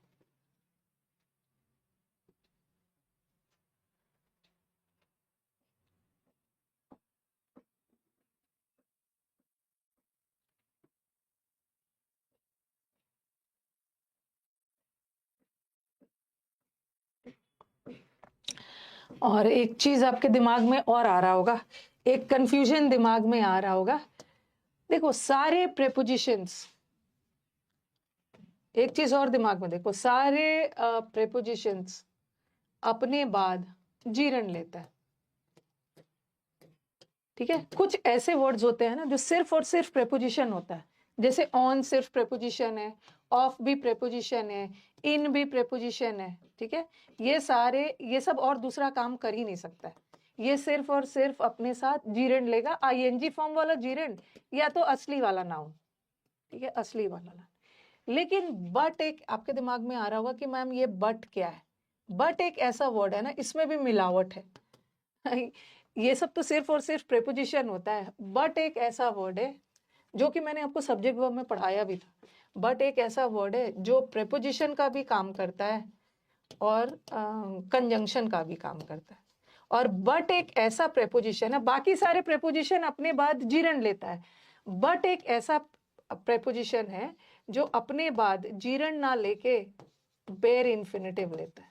बाकी सारा प्रेपोजिशंस अपने साथ जीरन लेते हैं, बट अगर वाक्य में बट प्रेपोजिशन का काम कर रहा है तो वो अपने साथ इन्फिनेटिव लेगा और बेयर वाला। बता रही, आपको याद होगा जब मैंने आपको सब्जेक्ट वर्ब पढ़ाया था, ऐसा कुछ पढ़ाया था, नथिंग बट बुक्स वॉज या वर अवेलेबल। सब्जेक्ट वर्ब तो आपके बैच में पढ़ा दिया है, और मैंने आपको बताया भी था कि बट प्रेपोजिशन का भी काम कर सकता है, बट कंजंक्शन भी हो सकता है। अब मैंने लिखा he worked hard, he worked hard but he failed, उसने कड़ी मेहनत की लेकिन फेल हो गया। देखो दोनों जगह बट का मतलब अलग है। एक बट का मतलब होता है एक्सेप्ट, के सिवाय, अपने आप को आंसू बहाने के सिवाय और कुछ नहीं कर पाया, ठीक है। एक बट का मतलब होता है एक्सेप्ट, के सिवाय, और जहां बट का मतलब एक्सेप्ट हो, के सिवाय का सेंस हो, वहां का बट प्रेपोजिशन है। और एक बट का मतलब होता है लेकिन, किंतु, परंतु, विरोधाभास वाले सेंटेंस में होता है कंजंक्शन। ये देखो ये क्या है, सब्जेक्ट, और ये है वर्ब। सब्जेक्ट वर्ब मिलके क्या बना रहा है, क्लॉज। और यहाँ देखो ये है सब्जेक्ट, ये है वर्ब, और सब्जेक्ट वर्ब मिलके क्या बना रहा है, क्लॉज। और दोनों क्लॉज को कौन जोड़ रहा है, ये बट। यहाँ बट का मतलब है लेकिन, किंतु, परंतु, तो यहाँ का बट कंजंक्शन है। यहाँ का बट प्रेपोजिशन हो ही नहीं सकता है, क्योंकि अगर बट प्रेपोजिशन होता ना तो उसके बाद एक ऑब्जेक्ट आता। बट ही तो सब्जेक्ट है, ही का ऑब्जेक्ट हिम होता है ना, ठीक है, ही का ऑब्जेक्ट हिम होता है। बट यहाँ तो हमारे पास अगर ये प्रेपोजिशन होता तो इसके बाद हिम आता, लेकिन यहाँ तो ही आया है, वर्ब है, और वर्ब को सब्जेक्ट चाहिए, और प्रेपोजिशन के बाद सब्जेक्ट नहीं आता, प्रेपोजिशन के बाद ऑब्जेक्ट आता, हिम होना चाहिए था, बट यहाँ का कंजंक्शन, ठीक है, यहाँ का कंजंक्शन है।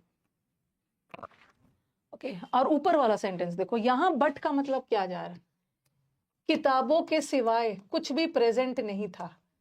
तो एक्सेप्ट बुक्स कुछ भी प्रेजेंट नहीं था। और अब मैंने आपको बताया था, अब बोलो कि मैम इतनी सारे बुक्स है तो वर लगा दे, नहीं, क्योंकि ये प्रेपोजिशन है, और प्रेपोजिशन के बाद बुक्स इसका ऑब्जेक्ट है, और वर्ब लगाते समय ऑब्जेक्ट नहीं देखना, सब्जेक्ट तो नथिंग है जो कि सिंगुलर होता है वर्ड। तो बट प्रेपोजिशन भी होता है और बट कंजंक्शन भी होता है। तो दुनिया का सारा प्रेपोजिशन अपने साथ जीरण लेता है, बट एक ऐसा प्रेपोजिशन है जो अपने बाद जीरण ना लेके इंफिनिटिव लेता है, और वो भी बेर वाला, ठीक है, वो भी बेर वाला। तो वो जो अभी मैंने सेंटेंस दिया था आपको, he couldn't stop but shed tears, तो वो अपने आप को क्या चीज से नहीं रोक पाई, क्या का जवाब आ रहा है, व्हाट का जवाब आ रहा है, इसका मतलब है कि ये नाउन है, नाउन है, और ये कंजंक्शन नहीं है, ये भी प्रेपोजिशन है। आंसू के सिवाय कुछ नहीं कर पाई, यहाँ भी बट प्रेपोजिशन है, और कंजंक्शन नहीं है, प्रेपोजिशन, और प्रेपोजिशन के बाद नाउन चाहिए।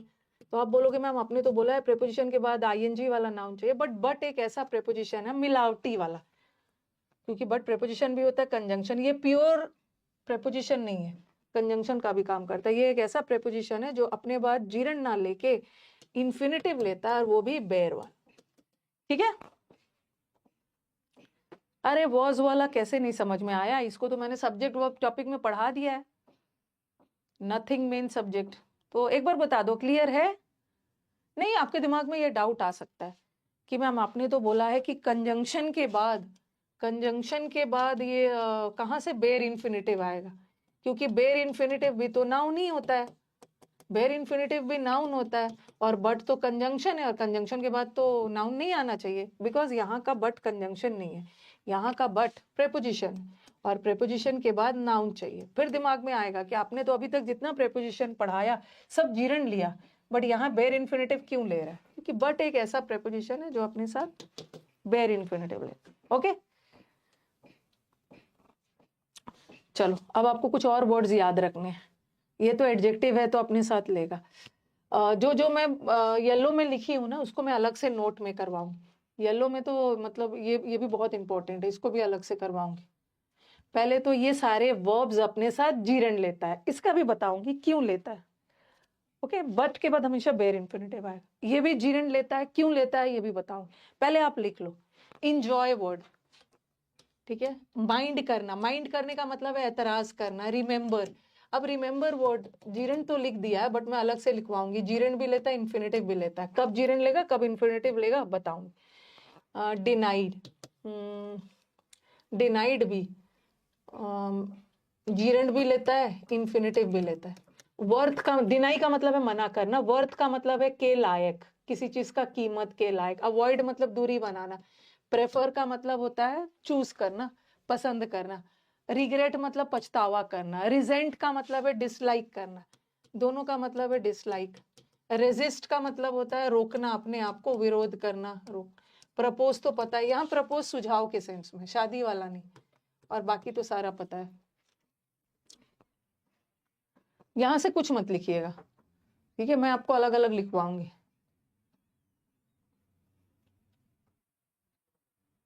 सब्जेक्ट वर्ब के नोट्स में मैंने बताया था, सब ने भर भर के मेरे से ही सीख लिया है, भर भर के सिलेक्शन, भर भर के क्लियर है, भर भर के ये है, सीख लिया है मेरा बॉडी।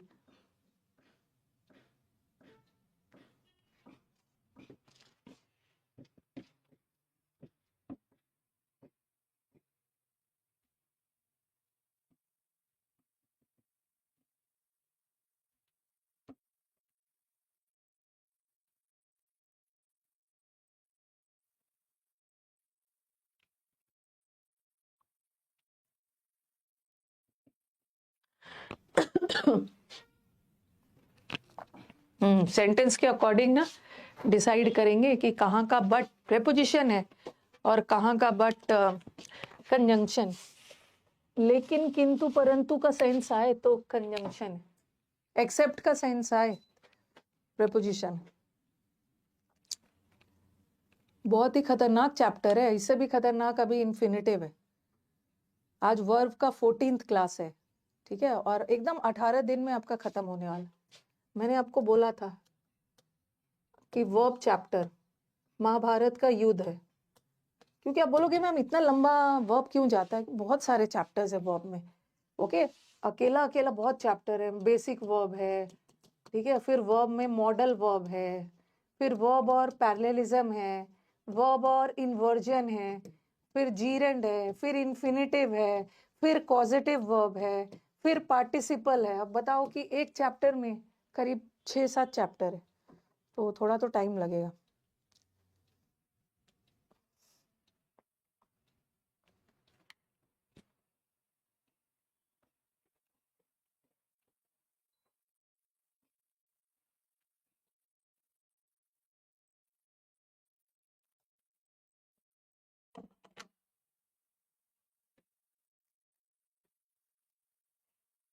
इतना बड़ा कोई और चैप्टर नहीं है जितना वर्ब।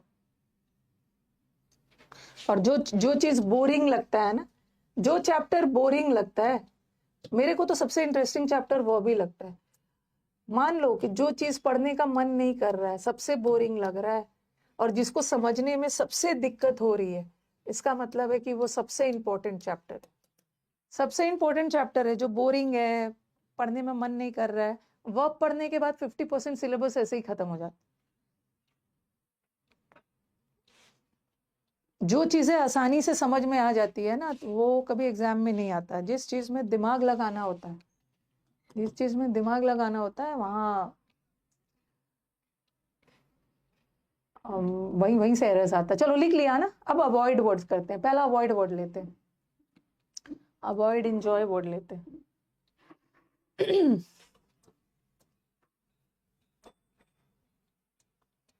और इसको हड़बड़ी में नहीं पढ़ना है, ओके। कोई भी बैच को ना बस एक बार पढ़ना है, एक बार पढ़ना और एक ही बार में अच्छे से समझ लेना है, 10 बार इधर उधर नहीं पढ़ना।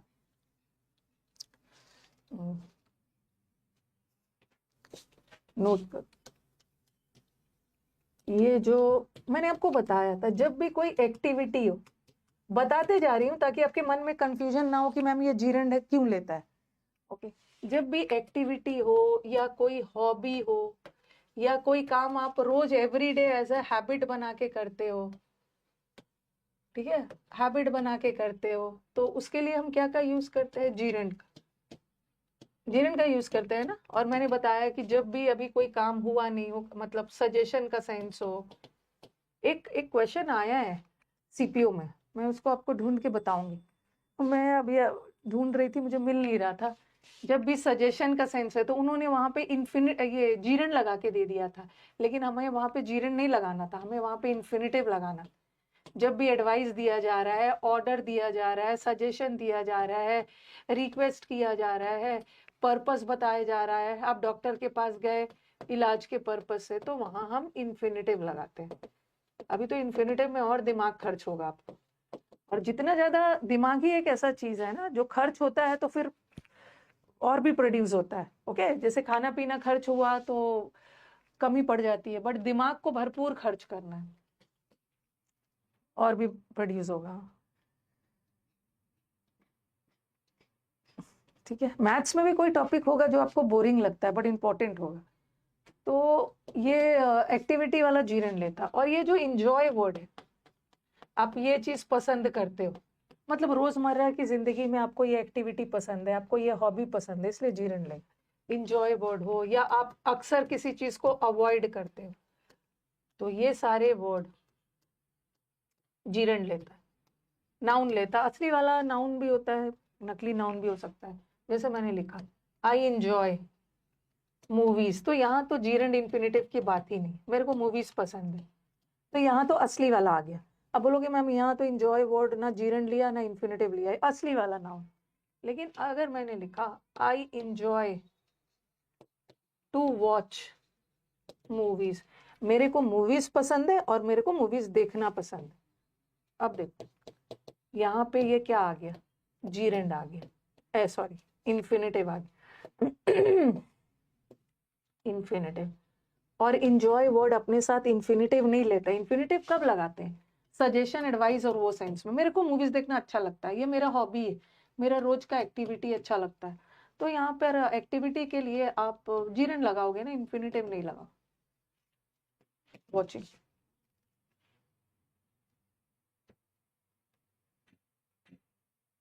इंग्लिश में गोल्ड मेडलिस्ट नहीं बनना है, ठीक है, इतना जल्दी कोई इंग्लिश में ना 3.5 महीने में गोल्ड मेडलिस्ट नहीं बनता है।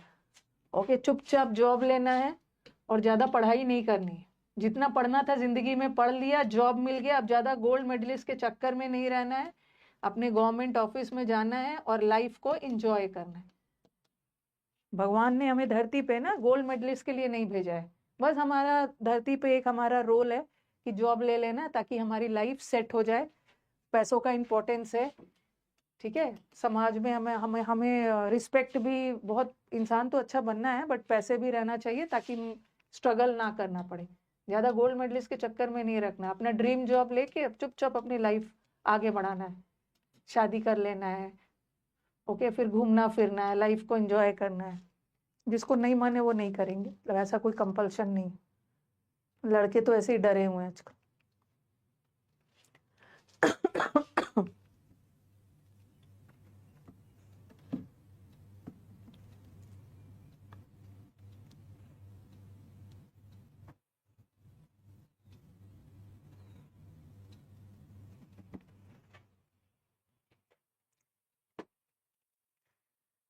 इंजॉय वर्ड और अवॉइड वर्ड भी जीरण लेता है।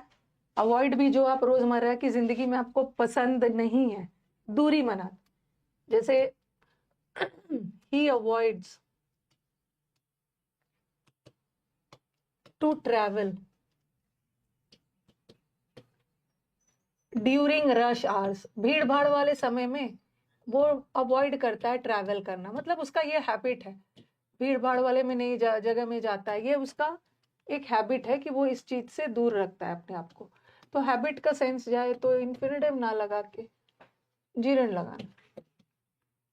he enjoys swimming, he enjoys watching movies, he enjoys painting, he avoids smoking।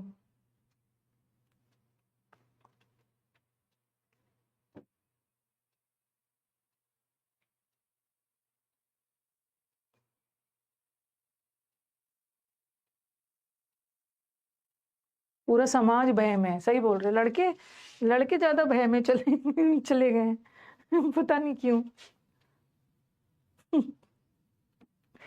नहीं करना चाह रहे वो शादी।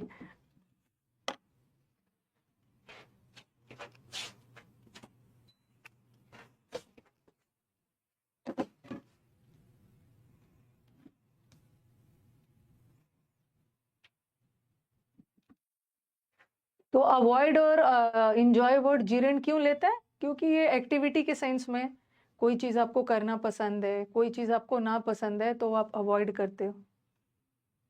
ट्रैवलिंग होगा, ट्रैवलिंग में डबल एल हो जाता है, ट्रैवल में सिंगल है। पूरा समाज भय में है।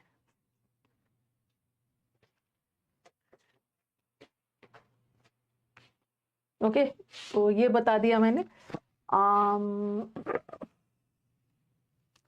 अब आ जाओ, मैं उठाती हूँ, ये कर लिया, ठीक है, ये भी लिखवा दिया। अब आप क्या करो ना, अब आप कोई सेंटेंस अभी नहीं लिखोगे, आप ये वाला लिखो, ठीक है, माइंड वाला लिखो, ठीक है, माइंड वर्ड, जैसे आपने वो लिखा ना इंजॉय, इंजॉय और अवॉइड वर्ड अलग से लिखा। अब आप नेक्स्ट वर्ड में लिखो माइंड। माइंड करना मतलब एतराज करना, और डोंट माइंड का मतलब है एतराज नहीं करना, कोई फर्क नहीं पड़ना, बुरा नहीं लगना। तो अब देखो ये भी अपने साथ जीरण लेता है। मेरे को प्रिया को ना कोई दिक्कत नहीं है डिस्टर्ब कर, मतलब प्रिया डजेंट माइंड, प्रिया को कोई डिस्टर्ब करता भी है ना तो प्रिया को कोई फर्क नहीं पड़ता है, ये प्रिया की एक आदत है। तो ये वाला लिखो, माइंड लिख के भी जीरण लेता, प्रिया डजेंट माइंड टू डिस्टर्ब नहीं हो, उसको डिस्टर्ब करने में कोई दिक्कत नहीं है। माइंड वर्ड भी हमेशा जीरण लेता है।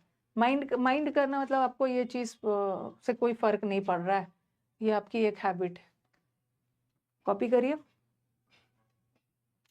एसएससी स्कैम के बारे में तो बोल दिया, एक वीडियो तो बनाया था एसएससी स्कैम के बारे में, ठीक है, एसएससी स्कैम के बारे में वीडियो एक बनाया था, और अब थोड़ा सा वेट भी किया जा रहा है। एक वीडियो आपके पास गया है ना, छोटा सा 10 मिनट का बिना मेहनत का वीडियो बना दिया, और वो वीडियो मुझे लग रहा है आज शाम तक 1 लाख व्यूज पहुंच जाएगा। वही मुझे लग रहा था कि मैं संडे को घर पे थी, तो मैं ऐसे घर से ही बैठ के मोबाइल से रख के सामने एक वीडियो बना दिया था, 1 लाख व्यूज चला जाएगा। अगर कुछ पढ़ा दूं तो वो पढ़ने के लिए थोड़ी आओ, वो पढ़ने के लिए थोड़ी आओगे। एसएससी स्कैम के बारे में बोला, अभी हमें स्कोर का थोड़ा वेट कर लेना है। जब आपका फाइनल स्कोर कार्ड आ गया है तो सारे टीचर्स से बात मेरी होते रहती है, ठीक है, होते रहती है। जहां भी फाइनेंशियल और वो सब जरूरत है, सब जगह मैं हूँ, हल्ला कर करके नहीं, ठीक है, हल्ला कर करके नहीं। वो गाइस गाइस आज तो हमने इतना पैसे दिया है उसको इसको, वो सब नहीं, वो सब आपको पता नहीं चलना चाहिए। बैकएंड पे टीचर क्या कर रहे हैं वो सब से आपको क्या मतलब है, टीचर जो भी कर रहे हैं सब टीचर्स आपके लिए अच्छा ही कर रहे हैं।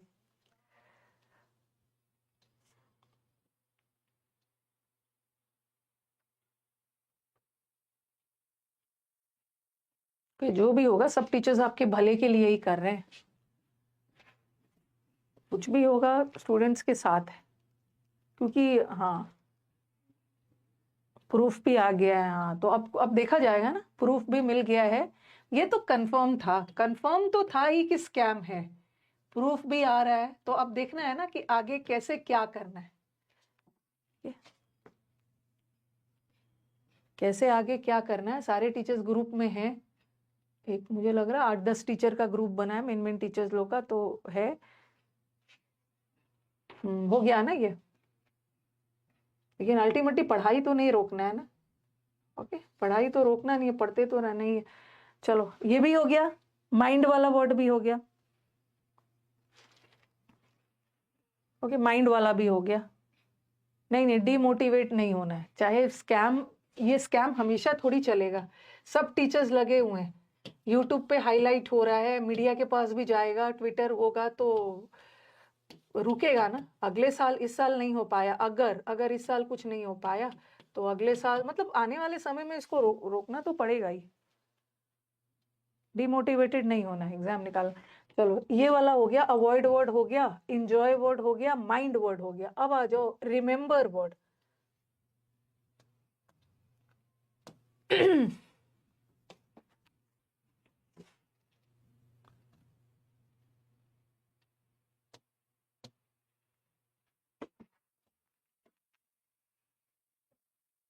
रिमेंबर,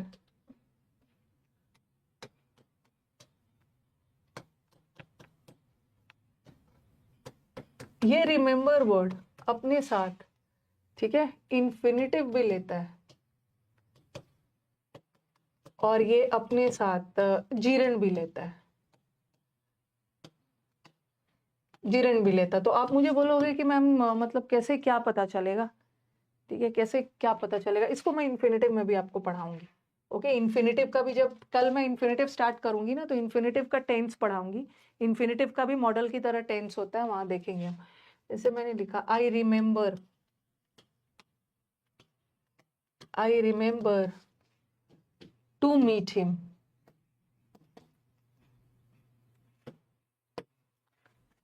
और मैंने लिखा आई रिमेंबर मीटिंग हिम। मुझे देखो ये सेंटेंस जरा देखना। इन्फिनेटिव कल मैं आपको डिटेल में पढ़ाऊंगी। आई रिमेंबर, रिमेंबर वर्ड अपने साथ इन्फिनेटिव भी लेता है और रिमेंबर वर्ड अपने साथ जीरन भी लेता है। दोनों करेक्ट, ठीक है, दोनों करेक्ट है। दोनों एग्जाम में नहीं आएगा क्योंकि दोनों करेक्ट है, लेकिन दोनों में डिफरेंस है। एग्जाम में कैसा एरर आएगा मैं बताऊंगी, ठीक है। एग्जाम में कैसे एरर आएगा, अब इधर उधर की बातें कमेंट बॉक्स में मत करिए। पवन राव सर भी साथ है, सब टीम। मेरी कब बात हुई थी उनसे, उन्होंने मुझे फोन किया था सैटरडे, नहीं होली के दिन किया था ना, होली के दिन किया था, मेरी उनसे बात हुई थी। तो सब टीचर आपके साथ है। कुछ टीचर मतलब बहुत ज्यादा आके बोलते नहीं है, उसमें से पवन राव सर भी एक है। I remember to meet him, I remember meeting him, ठीक है। दोनों करेक्ट है, बट दोनों में डिफरेंस देखो क्या है। इस सेंटेंस का मतलब है ना, यहाँ पे अभी काम हुआ नहीं है। आई रिमेंबर, मुझे याद है कि मेरे को उससे मिलना है, ठीक है, मुझे याद है, अभी मैं मिली नहीं हूं। यहाँ पे एक्शन इनकम्प्लीट। जैसे आप बोलोगे ना कि मैम आप शाम में आपका अपॉइंटमेंट है, आपको उस कंपनी वाले से मिलना है, तो मैं बोलूंगी या आई रिमेंबर, मुझे याद है कि आज रात मुझे उस कंपनी के बॉस से मिलना है, ठीक है। But I remember meeting him, मेरे को याद है कि मैं उससे मिला हूं, तो यहाँ पे यार आप ऑलरेडी मिल चुके हो, कंप्लीटेड एक्शन, ठीक है, कंप्लीट है यहाँ। आई रिमेंबर, मुझे याद है, उससे मिलना, उससे मीटिंग, यहाँ पे ये जी रैंड है, उससे मिलना मेरे को याद है, मतलब यहाँ मैं पहले भी उससे बार बार मिला हूं, बट यहाँ पे मेरे को उससे मिलना है। दोनों करेक्ट।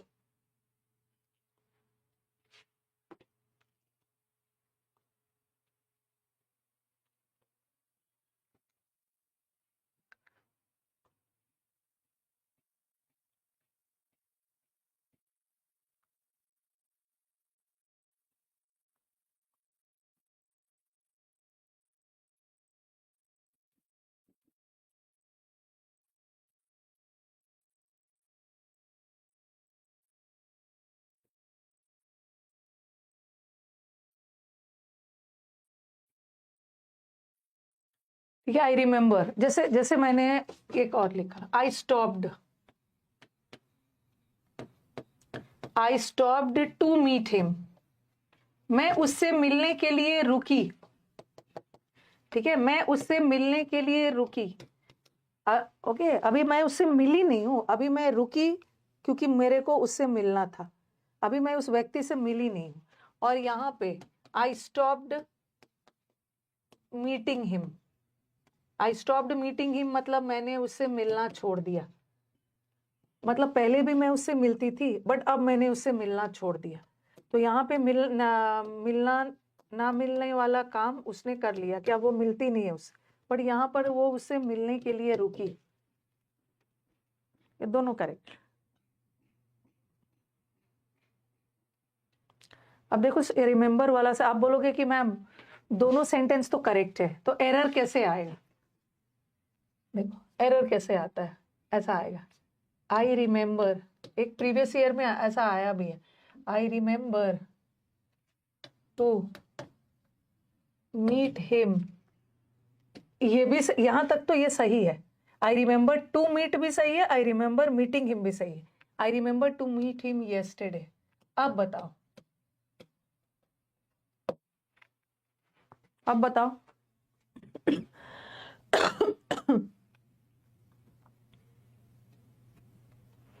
मैं उससे मिलने के लिए रुकी, अभी मैं उससे मिली नहीं, बट यहाँ नीचे वाले में मैंने ऑलरेडी बंद कर दिया उससे मिलना। चलो बताओ जल्दी से, ये देखो यहाँ पे काम हो चुका है। आई रिमेंबर, मुझे याद है, यस्टरडे, यस्टरडे मैं उससे मिली थी, ठीक है, मैं उससे मिली थी, तो यहाँ टू मीट में तो इनकम्प्लीट एक्शन है ना, बट कल काम हो चुका है तो मीटिंग होगा, मीटिंग होगा, मीटिंग। और जब मैं आपको इन्फिनेटिव पढ़ा लूंगी ना, अभी कंफ्यूज नहीं करना चाहते, एक और हो सकता है, देखो एक ऐसा भी हो सकता है, अगर आप चाहो तो लिख लो वैसे, I remember to meet him yesterday, ठीक है। और एक ऑप्शन आ गया, आईएनजी वाला नहीं है, रिमेम्बर वर्ड अपने साथ इन्फिनेटिव भी लेता है, रिमेम्बर वर्ड अपने साथ जीरेंड भी लेता है। अगर काम हो गया है, कल मैं उससे मिल चुकी हूँ, काम हो गया है, तो आप जीरेंड लगाना, ठीक है। अगर आपको आज किसी से मिलना है, मुझे याद है कि आज मुझे उससे मिलना है, तो इन्फिनेटिव लगाना, ठीक है। अब देखना, एक क्वेश्चन ऐसा भी आएगा, कल मैं आपको इन्फिनेटिव जब पढ़ाऊंगी ना, तो वहां पे इन्फिनेटिव का टेंस पढ़ाऊंगी, I remember to have met him yesterday, ठीक है। अगर काम हो चुका है ना, देखो अगर कोई काम हो चुका है, याद रखना, अगर कोई एक्शन कंप्लीटेड है, ऑलरेडी आप करते हो या हो चुका है, तो वहां पे जीरन लगाना। लेकिन कभी कभी हम कंप्लीटेड एक्शन के लिए इन्फिनेटिव भी लगाते हैं, और इन्फिनेटिव का कौन वाला फॉर्म, कल मैं आपको पढ़ाऊंगी इन्फिनेटिव का परफेक्ट फॉर्म। परफेक्ट का मतलब है काम हो चुका है। एक होता है इन्फिनेटिव का इनडेफिनिट टेंस, 2+V1, कल मैं आपको पढ़ाऊंगी। और एक इन्फिनेटिव का परफेक्ट फॉर्म होता है 2+have+V3। तो ये जो have+V3 है, ये परफेक्ट फॉर्म आपके दिमाग में आएगा, ओके। आपके दिमाग में आएगा, आई मुझे याद है, ठीक है, कि कल मैं उससे मिली थी, कल मैं उससे मिली थी। तो आप बोलोगे मैम यहाँ भी तो इन्फिनिटिव, यहाँ तो जीरेंड आया ही नहीं, यहाँ भी तो इन्फिनिटिव है और यहाँ भी तो इन्फिनिटिव है, लेकिन ये इन्फिनिटिव का परफेक्ट टेंस है, हैव के बाद V3। परफेक्ट टेंस का मतलब है काम हो चुका है, काम हो चुका है, बट ये इनडेफिनिट है, 2+V1 में अभी काम नहीं हुआ है।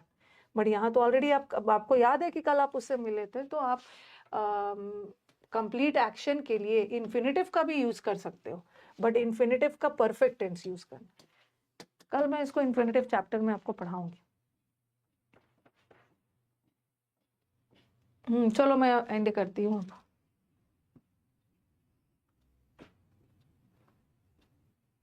बस एक दो मेरे को थोड़ा वर्थ वाला करवाना है, परफेक्ट है। कल अभी अभी आपको नहीं समझ में आएगा कि मैम इन्फिनेटिव का परफेक्ट टेंस क्या होता है। परफेक्ट टेंस में काम हो गया है, कल ही मैं उससे मिल चुकी हूँ, और ये इनडेफिनिट है, इसको कल पढ़ लें, ठीक है। और अब मेरे को ना बस थोड़ा सा कल करवा दूंगी आप, बस याद रखना कि मैम आपको क्या क्या करवाना है, वर्थ वाला करवाना है, ठीक है, और प्रेफर वाला करवाना है, बस एक दो लिखवाना है आपको वर्थ वाला में थोड़ा, और फिर मैं कल आपका इन्फिनेटिव स्टार्ट करूंगी। और देखो यही वाला इन्फिनेटिव और टेंस पढ़ाऊंगी, इन्फिनेटिव का कंटिन्यूअस भी होता है, इन्फिनेटिव का परफेक्ट भी होता है, ओके। आई रिमेम्बर, मुझे याद है कि मैं आपसे मिली थी, मतलब मिलने का काम हो चुका है, कल करें। अभी यूट्यूब पे भी आज क्लास है, आज CDS का इडियम्स और फ्रेजेस है, पिछले पास्ट ईयर का इडियम्स।